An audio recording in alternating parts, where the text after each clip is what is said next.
KTR quash petition పై రేపు high court తీర్పు ఇవ్వనుంది. ACB case కొట్టివేయాలన్న KTR petition పై ఇటీవల వాదనలు ముగిశాయి. తీర్పు వెల్లడించే వరకు కేటీఆర్ ను అరెస్ట్ చేయొద్దని ఆదేశించింది హైకోర్టు. రేపు ఉదయం 10:30కు తీర్పు వెల్లడించనుంది హైకోర్టు. అయితే రేపు విచారణకు హాజరు కావాలని ఈడీ ఇచ్చిన నోటీసులకు స్పందించారు కేటీఆర్. ఏసీబీ తనపై నమోదు చేసిన ఎఫ్ఐఆర్ ను రద్దు చేయాలని, ఇప్పటికే హైకోర్టులో వేసిన కేసులో తీర్పు రిజర్వ్ ఉందని, హైకోర్టుపై ఉన్న గౌరవంతో తీర్పును వెలువరించేంత వరకు ఈ అంశంలో తనకు సమయం ఇవ్వాలని కోరారు కేటీఆర్. ఇక ఈ మేరకు ఈడీకి తన సమాధానం పంపారు.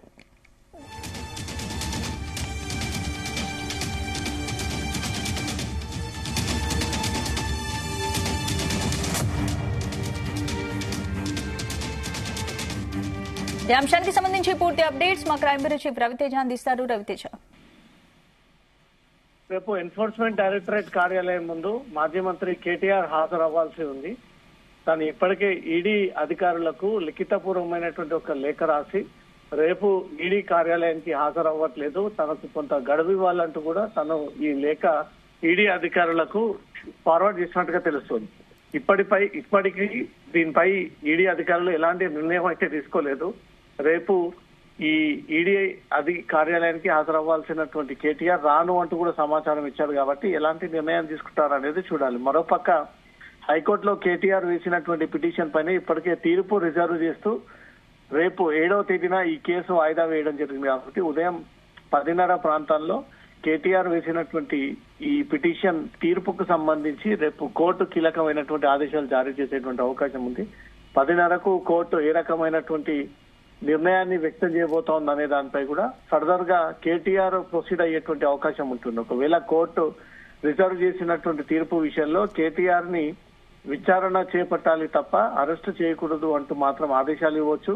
లేదా ఏసీబీ దర్యాప్తులో ఈ కేసు ప్రాథమిక దర్యాప్తులో ఉండగా మేము దీంట్లో జోక్యం చేసుకుని కేటీఆర్ విషయంలో ఎలాంటి నిర్ణయం తీసుకోలేము, ఇదంతా దర్యాప్తుల సంస్థ బాధ్యత, వాళ్ళ నిర్ణయాన్ని బట్టి కేటీఆర్ అరెస్ట్ ఉండొచ్చు ఉండకపోవచ్చు అనే దానిపై కూడా ఈ తీర్పు రిజర్వ్ సంబంధించి కూడా రేపు కోర్టు ఈ రకమైనటువంటి అభిప్రాయాన్ని వ్యక్తం చేసేటువంటి అవకాశం ఉంది. కేటీఆర్ కి అగేనెస్ట్ గా అయినా ఈ తీర్పు రావచ్చు, తనకు అనుకూలమైనటువంటి తీర్పు వచ్చేటువంటి అవకాశాలు ఉన్నాయి. ఇప్పటికే తీర్పు రిజర్వ్ చేసింది. తదుపరి ఉత్తర్వులు వెలువడేంత వరకు కూడా కేటీఆర్ ని అరెస్ట్ చేయకూడదు అంటూ కూడా కోర్టు ఇప్పటికే ఆదేశాలు ఇచ్చింది కాబట్టి రేపు ఈడీ విచారణకు హాజరవ్వాలి అని నోటీసులు ఇవ్వడము, తను హాజరు అవ్వలేను అంటూ కూడా ఈ లేఖను తిప్పి తను ఈడీ అధికారులకు పంపడము, దానిపైన ఇప్పటివరకు ఈడీ ఏ రకమైనటువంటి నిర్ణయం తీసుకోకపోవడము, ఇప్పటికే కోర్టు విచారణ చేపట్టినటువంటి అంశం పైన తీర్పు రిజర్వ్ చేసి రేపు ఉదయాన్నే 10:30కు దీనిపైన తీర్పు వెల్లడిస్తామంటూ కూడా కోర్టు ఈ ఆదేశాలు జారీ చేసింది కాబట్టి రేపు 10:30కు తనకు అనుకూలమైనటువంటి తీర్పు వస్తుందా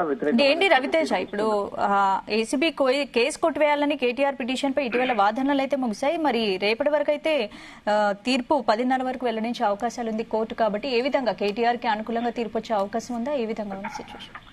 ఈ వ్యవహారాలన్నీ కూడా కోర్టు గ్రౌండ్స్ పరిశీలించిన తర్వాత దీంట్లో ఎంత మేరకు ఇన్వాల్వ్ అవ్వచ్చు, ఎంత మేరకు ఏసీబీ కేసెస్ లో కోర్టు గత తీర్పులు ఏం చెప్పాయి, గతంలో ఈ రకమైనటువంటి ఆరోపణలు అభియోగాలు కరప్షన్ యాక్ట్ నమోదు చేసినప్పుడు ఇలాంటి సందర్భాల్లో కోర్టు ఏ రకమైనటువంటి తీర్పులు ఇచ్చింది అనే దానిపై కూడా పూర్వ రికార్డ్స్ అన్నిటిని కూడా మరోసారి కోర్టు పరిశీలించిన తర్వాతే ఈ జడ్జిమెంట్ ఇచ్చేటువంటి అవకాశం ఉంటుంది. ఒక్కసారి కేటీఆర్ ని ఇంకా అరెస్ట్ చేయకూడదు, కేవలం విచారణ చేపట్టాలంటూ మాత్రం కోర్టు ఈ ఆదేశాలను ఇస్తే ఇంకా భవిష్యత్తులో కేటీఆర్ ని అరెస్ట్ చేసేటువంటి అవకాశం ఉండదు. లేదు, ఏసీబీ వ్యవహారంలో మేము జోక్యం చేసుకోలేము, ఇది దర్యాప్తు సంస్థల నిర్ణయం మేరకే ఈ వ్యవహారం ముందుకు వెళ్లాల్సి ఉంటుంది, అరెస్ట్ చేస్తారా లేదా అనేది అది దర్యాప్తు అధికారి నిర్ణయించుకోవాలి, ఈ విషయంలో మేము జోక్యం చేసుకోలేము అంటూ కూడా కోర్టు కేటీఆర్ కి అగేనిస్ట్ గా నిర్ణయం తీసుకునేటువంటి అవకాశం ఉంది. తీర్పు రిజర్వ్ సంబంధించినటువంటి కేసు అంశం రేపు 10:30కు ఉన్నత న్యాయస్థానంలో విచారణ జరిగేటువంటి క్రమంలో కోర్టు ఇచ్చేటువంటి తీర్పుని బట్టి ఇక ముందు కేటీఆర్ ఈడీకి కానీ ఏసీబీ కానీ ఈ కేసుకు సంబంధించినటువంటి వ్యవహారం ఏంటనేది మాత్రం రేపు కీలకమైనటువంటి నిర్ణయాన్ని బట్టే కేటీఆర్ ఇక ముందు ప్రొసీడ్ అయ్యేటువంటి అవకాశం ఉంది. స్పందన. Right, thank you Raviteja.